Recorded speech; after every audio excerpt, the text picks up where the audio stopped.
Bem, nós recebemos com muita alegria aqui nos estúdios da Capital FM o secretário de Fazenda, Gustavo Oliveira, no momento de dificuldade econômica, mas no momento em que a equipe econômica, conversando com o Fórum Sindical, dá mostras realmente de muita habilidade, competência, mostrando aquilo que a gente sempre conversou aqui com o Mauro Camargo, com a Laís, de que com mais democracia as coisas se resolvem.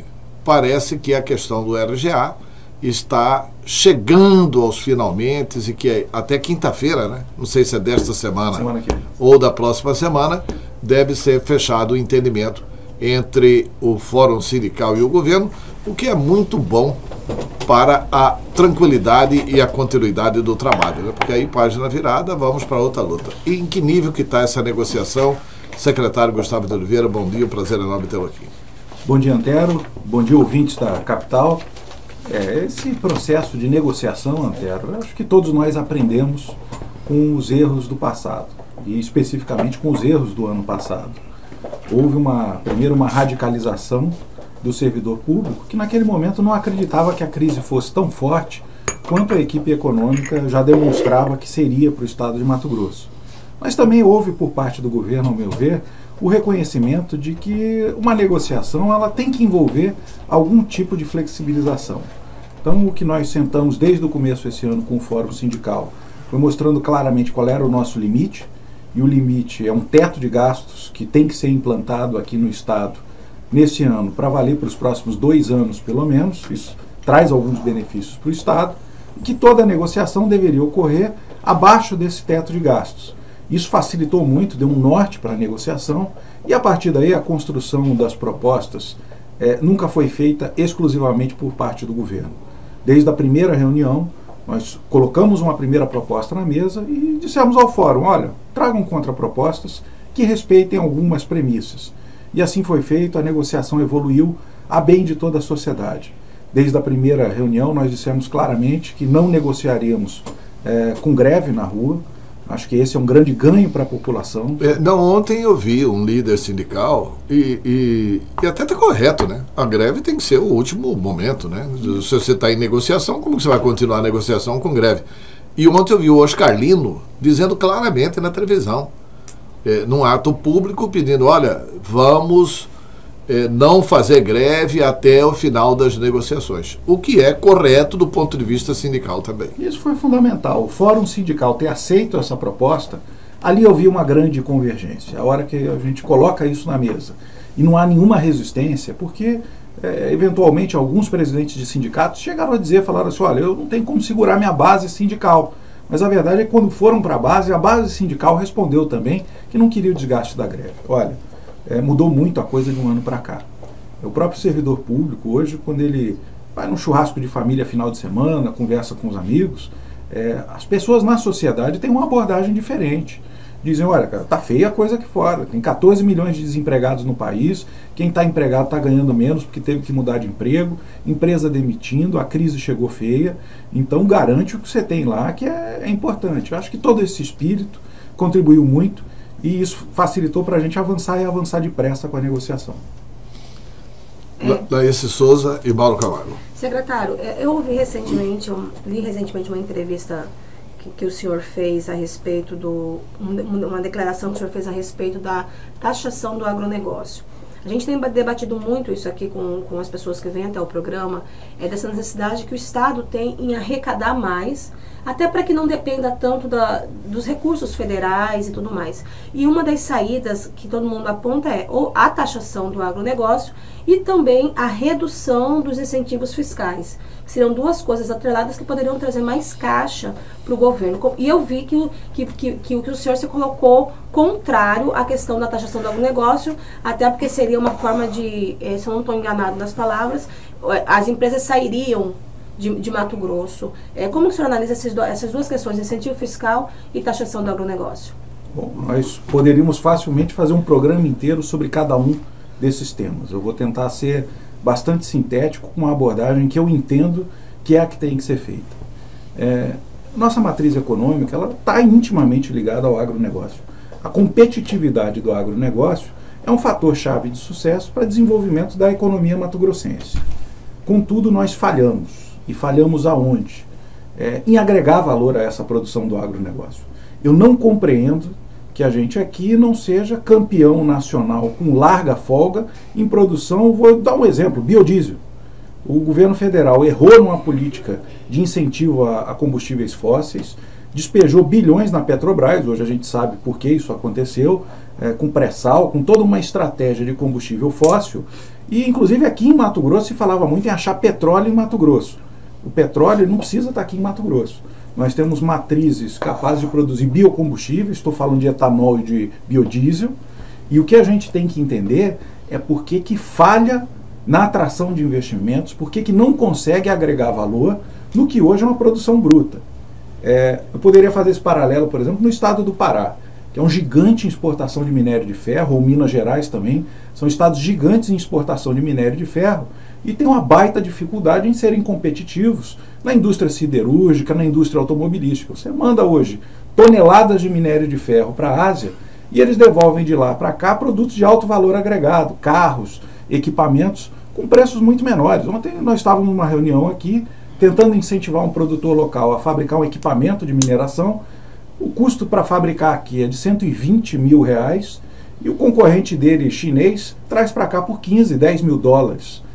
Essa é a nossa grande falha. Então, entenda bem, não é que não se deve taxar o agronegócio. É que o agronegócio é uma grande fortaleza, e nós, ao invés de tentarmos, de alguma forma, restringir o desenvolvimento, a gente tem que olhar por que a Argentina industrializa 80%, 90% dos grãos que são produzidos lá, e no Brasil a gente não consegue. O estado de Mato Grosso é um dos que mais industrializa, faz uma industrialização ainda primária muitas vezes, mas já processa quase 50% dos grãos aqui produzidos. É muito pouco, nós temos que avançar nessa agenda. E aí o grande fator complicador disso é a Lei Candir, que desonera os impostos federais e o ICMS estadual, não compensa o Estado por essa desoneração para exportação numa ponta, mas também abre uma grande porta para que essa produção bruta saia. Se nós para que não haja investimento na agroindústria, né? Porque qual que é o incentivo para o produtor? É quase zero. Se eu ganho muito dinheiro vendendo um produto pouco elaborado, por que eu vou tentar produzir, gerar emprego, fazer exatamente o assumir risco, agregar valor? Então esse é o grande ponto. Que eu conversei muito? Eu conversei muito com a indústria de óleo vegetal, com diversos setores que podem ser processadores dessa matéria-prima que a gente tem aqui. Algodão, com o setor têxtil, com toda a cadeia têxtil. Essa é uma agenda possível e a médio e longo prazo ela é extremamente viável. A outra agenda que nós temos que fazer é o seguinte: o que o tal do agronegócio compra tanto? Fertilizantes, insumos, equipamentos. Caramba, por que essas fábricas não estão produzindo isso aqui? Por que a gente não traz isso para perto para gerar emprego e, de novo, renda para a população? Eu acho que a visão de taxar o agronegócio, ela talvez possa ser eficaz a curto prazo, mas a médio e longo vai continuar tirando competitividade do carro-chefe da economia. Então não é que eu seja contra, eu acho que é uma estratégia equivocada. A gente não pode cair no erro de, por causa de uma crise momentânea, destruir uma estratégia de desenvolvimento que me parece muito mais sustentável. Secretário, bom dia. O senhor coloca aí, obviamente, uma constatação que a gente já tem já há algum tempo, né, de que a desoneração, a exportação do produto primário, das commodities, elas são inibidoras desse processo de industrialização no Estado, né? Porque quando a gente fala também em agronegócio, a gente está falando basicamente da exportação de soja. Soja e algodão, soja, milho, soja, milho e algodão. Né? A gente está falando basicamente disso. As outras atividades praticamente não existem, né? Carne, muito pouco, com essa patifaria da JBS com o Mato Grosso. Graças a Deus essa coisa veio à tona, ficou transparente e o mercado deve mudar. Mas essa coisa, vamos lá, vamos considerar que persista por algum tempo, em nome do desenvolvimento nacional, dessa coisa da participação do mercado, essa situação da Lei Candir. Mas e esse que fica aqui? E essa metade da produção, que teoricamente fica aqui, e que a gente sente, percebe que há sonegação, que não é efetivamente exportado tudo, quer dizer, você tem um recurso que não aparece. 3 grandes agendas para devolver aos cofres públicos o que nunca deveria ter sido tirado dele. Primeira grande agenda, uma conversa séria com o governo federal. Nós estamos num momento de crise, o governo federal tem que se apresentar para ajudar os estados a atravessar a crise. E no caso nosso não é nem ajudar, né? É para que esse fundo de compensação seja verdadeiramente de compensação e não de descompensação. Mas que o mais mole, Quanto né? que a gente arrecadaria de imposto se o que está sendo exportado fosse tributado? Tanto. É isso que o governo tem que repor para nós. Seriam por ano 4 bilhões de reais em ICMS, Pois é, o e Estado nós recebe 300, 10% os municípios disso. mais 100. 10%. 10%. É. E olha, enquanto a gente está conversando isso, Antero, Então é colocar essa dívida para o governo federal. Isso é uma dívida deles com o Mato Grosso, não é favor, não. e olha, não tem conversa mole não. Vou dar um dado aqui que é muito claro. Existe para a estratégia de desenvolvimento da região centro-oeste 2 fundos constitucionais, o FCO e o FDCO, que é o Fundo de Desenvolvimento do Centro-Oeste. Esses 2 fundos hoje têm tesourados mais de 24 bilhões de reais. Eles por ano emprestam 8 bilhões e recebem mais do que isso de volta de outras operações que já estavam em pagamento. Então, são fundos superavitários. Olha, eu entendo como é que uma região em crise, como a região centro-oeste, pode ter um fundo que é dela, soberano dela, com 24 bilhões. É como o sujeito não ter dinheiro para comprar comida no supermercado e ter dinheiro depositado no banco. Nossa proposta é que o governo federal libere emergencialmente 1 bilhão de reais para cada um dos estados da região centro-oeste. Isso não faz nem cócega nos 24 bilhões, seriam 4 bilhões para ajudar a região centro-oeste. Não é dinheiro de outra região, não é dinheiro do Tesouro, é dinheiro dos fundos constitucionais da região centro-oeste. E olha, estou falando em empréstimo para pagar depois que o estado voltar a ser superavitário e a crise passar. Então essa é a primeira agenda. Governo Deixa eu federal... aproveitar, esse 1 bilhão resolve o Mato Grosso? Esse 1 bilhão é 1/3 do tamanho do esforço fiscal que a gente tem que fazer até o final de 2018. Nós temos que fazer para trazer normalidade aos serviços públicos, para vencer o déficit público e para fazer a travessia da crise, temos que fazer um esforço de quase 3 bilhões de reais. 1 bilhão de reais vem pela dívida, eu vou explicar isso daqui a pouco. Pela dívida que vai reduzir agora, né? Vai renegociar. Inclusive o Senado autorizou ontem um alongamento. Ajuda? Ajuda muito. Nós tínhamos uma perspectiva de 513 milhões de reais até o final de 2018. Isso adiciona mais 300 e nós vamos conseguir com uma outra estratégia mais 200. Já dá 1 bi de alívio de dívida. O outro bi tem que vir do lado da Receita, a Receita Nova. E aí, desse lado da Receita Nova, além do governo federal, nós temos que combater a sonegação, e tem sonegação, combater fraudes fiscais e combater a falta de comprovação de exportação. E aqui eu quero fazer um parênteses. Mato Grosso não consegue fazer isso sozinho. Nós temos que nos unir com Goiás e Mato Grosso do Sul, porque as empresas que aqui operam também nesses outros estados. É muito fácil, pelo sistema falho de controle que hoje existe da Receita Federal, não é um sistema do Estado, fraudar isso e exportar sem comprovar devidamente. Nós estamos conversando com os estados vizinhos, com a própria Receita Federal. Eu tive uma audiência com o presidente do Tribunal de Contas na semana passada, Antônio Joaquim, e pedi a ele que fizesse a mesma conversa com os tribunais de contas dos outros estados e com o Tribunal de Contas da União. Eu acho que nós vamos avançar muito nessa agenda, sem aquele trauma de quebra sigilo fiscal, não quebra, sem nada daquilo. Cada um dentro do seu papel e da sua vertente. O presidente foi muito aberto à sugestão, entendeu a proposta, já está se mobilizando com os tribunais. E qual que é a proposta? A proposta é que as secretarias de Fazenda façam esse controle em conjunto com a Receita Federal. A Receita Federal hoje ela tem foco em outras atividades que dão mais dinheiro para o Caixa Federal, e comprovação de exportação é uma coisa que não dá muito dinheiro para eles. Nada mais justo que os órgãos de controle falarem entre si, né? Exatamente. Porque não é possível os órgãos de controle não se comunicarem. Se os tribunais de contas dos estados e da União se unirem e as fazendas estaduais e a Receita Federal estiverem alinhadas, ninguém escapa. A gente mata essa só coisa uma da fraude na exportação. Né? Uma curiosidade sobre isso, até. Quem secretário? O produtor, ele não exporta diretamente, ele vende a sua produção para as trades que fazem essa exportação. Meia dúzia de empresas em Mato Grosso, multinacionais, que compram a soja que exportam. Quer dizer, como que não se consegue fiscalizar meia dúzia de empresas? Porque o Estado não tem capacidade de fiscalizar o efetivo embarque, se o que está indo naquele navio veio só do estado de Mato Grosso. Você, para compor uma lote de exportação, você compõe frações de diversos estados. Mas o que sai do estado? O que sai do estado com destino à exportação. Mas será que isso que sai com destino à exportação realmente chega no porto e embarca no navio? Essa é uma comprovação que nós temos que fazer de ponta a ponta. Então, sem detalhar muito o processo, isso tem que ser feito pelos estados em união com a Receita Federal. Se a Receita diz, o cara exportou 1 milhão de toneladas, e 200 de Mato Grosso, 300 de Mato Grosso do Sul e mais 500 de Goiás, esse número tem que fechar. Não adianta falar, exportou 1 milhão e 300 foi de Mato Grosso, e o resto veio de onde? É isso que a gente tem que fechar no controle. Tá, secretário, tem essa questão da tributação do agronegócio.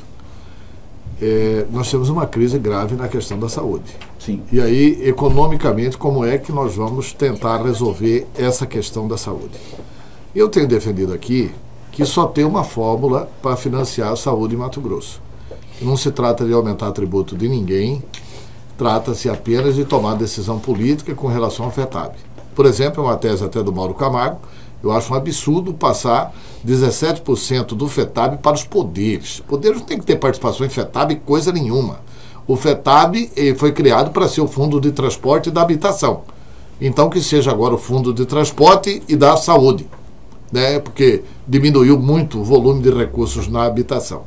Então é assim, retira os recursos da habitação, o que for da habitação o Estado dá pela fonte 100 de contrapartida, o Estado coloca um percentual para a saúde, retira os 17% dos poderes, retira 10% dos municípios, os municípios não querem, mas paciência, nós não estamos aqui para fazer média com prefeito nenhum, mas retira também os 10% do mega negócio.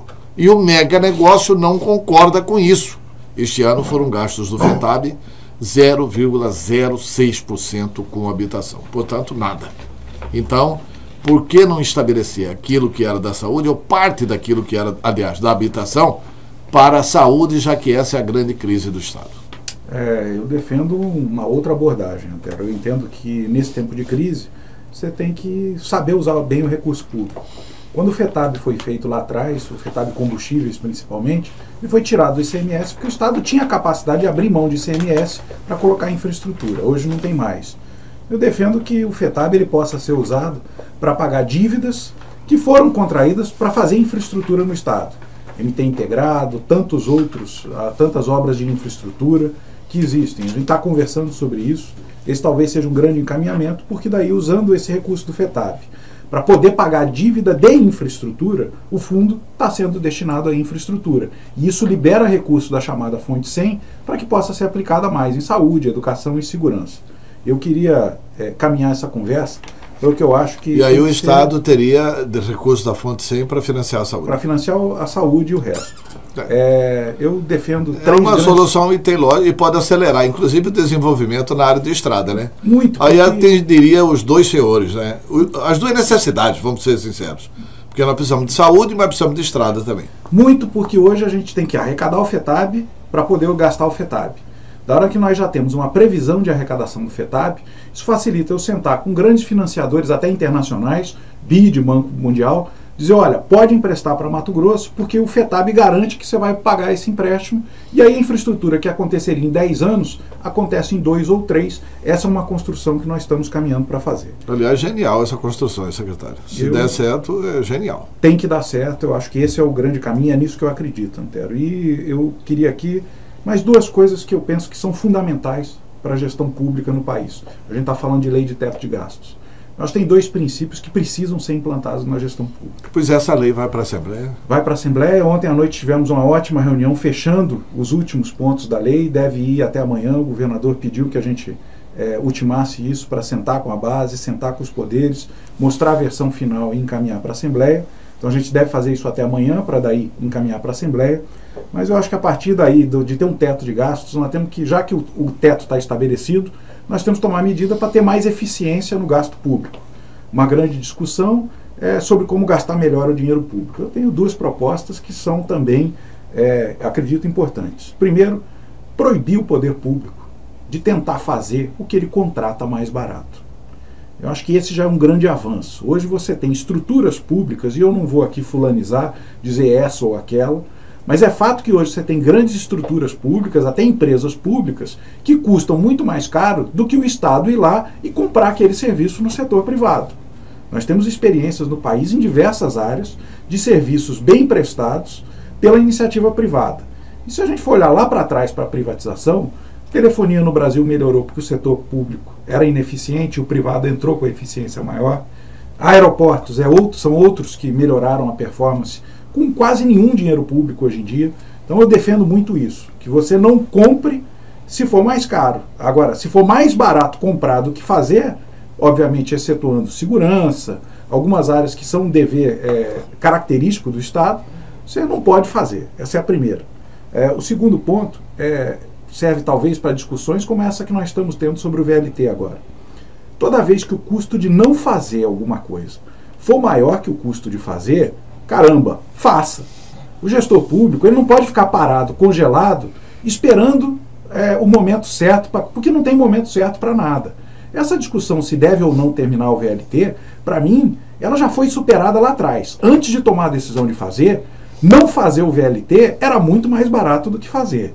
Hoje, com 70 e tantos % da obra paga, com mais de metade executada, o custo de não fazer ele é muito maior do que o custo de fazer. É um absurdo não fazer. Então vamos atrás de fazer. Esse ponto já passou. Eu acho que essa discussão... Pois é, esse vamos atrás de fazer não significa ousar um pouco, porque o Estado tem convicção dos cálculos feitos pelo Estado.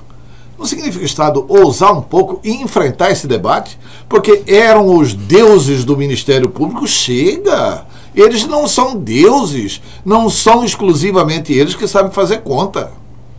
Se a conta do Estado, o Estado tem absoluta certeza de que a conta está correta e é uma grande realização para Cuiabá e Várzea Grande, o Estado faça. E o Ministério Público, se quiser, que represente. E o Estado vai no Estado juiz, que é o Poder Judiciário, se defender. Olha, nós não podemos deixar de discutir isso. Quanto custa não fazer esse VLT?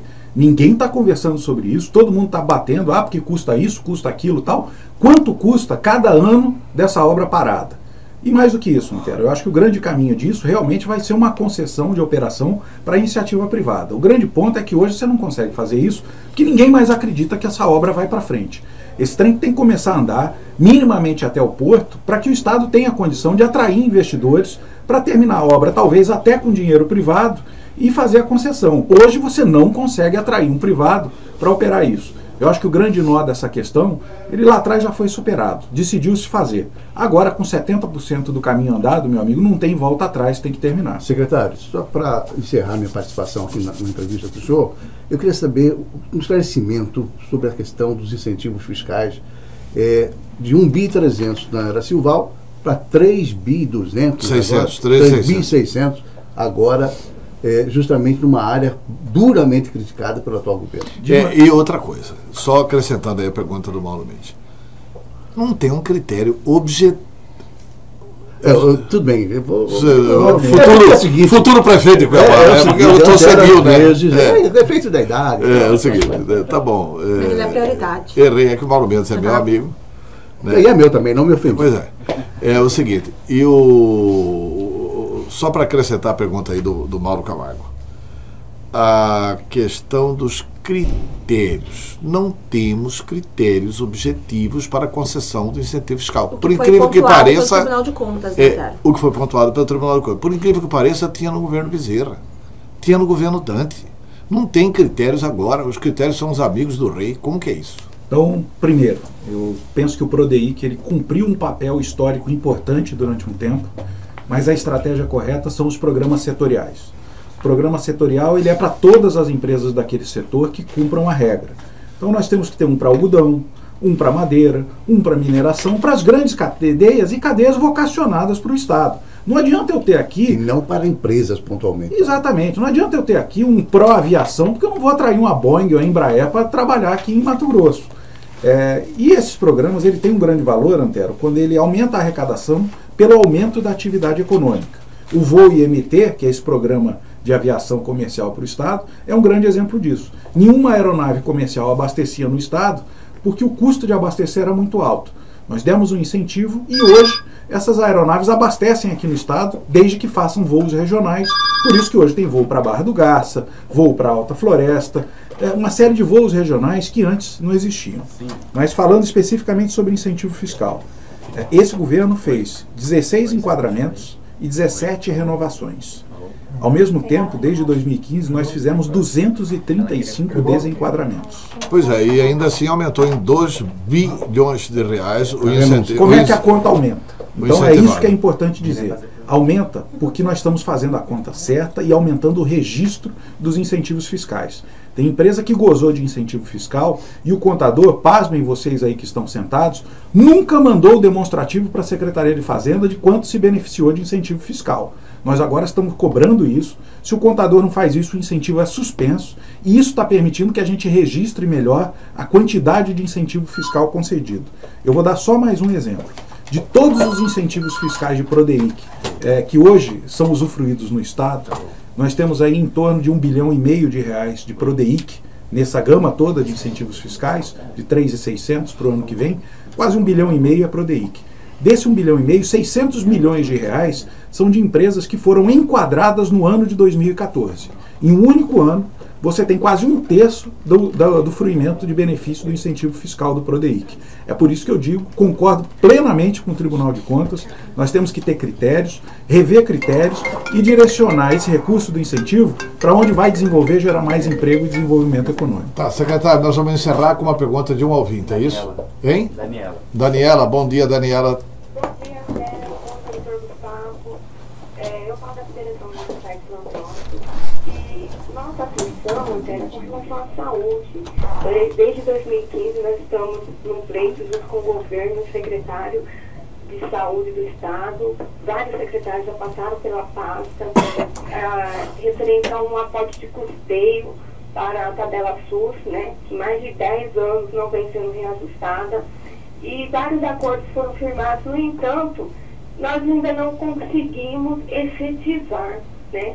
Sempre foram acordos pontuais de 3 meses, fizemos uma auditoria com uma empresa até pelo governo que colocou à disposição, indicou a empresa, e o governo não cumpriu a parte dele. Então nós estamos aflitos com relação à saúde, chegar um colapso que está chegando nesse estágio. Eu gostaria de ouvir do Dr. Gustavo se o governo do Estado tem alguma posição, alguma proposta com relação aos filantrópicos. Muito obrigado pela sua participação. O senhor sabe de alguma coisa disso, doutor Gustavo? Bom, o SUS... Porque não é da sua área, mas... O SUS, ele diz claramente que primeiro ele é público e depois privado no que o público não consegue atender. Nós temos 2 grandes desafios para ser sucinto. Primeiro, melhorar a performance em termos de custo por procedimento nos hospitais públicos. E com isso liberar mais dinheiro para contratar o que faz mais sentido. Contratar é o que eu estava dizendo aqui antes. Você não deve fazer o que é mais barato você comprar. E os hospitais filantrópicos têm um grande benefício à sociedade, que é produzir muito em áreas onde o SUS já não paga tão bem.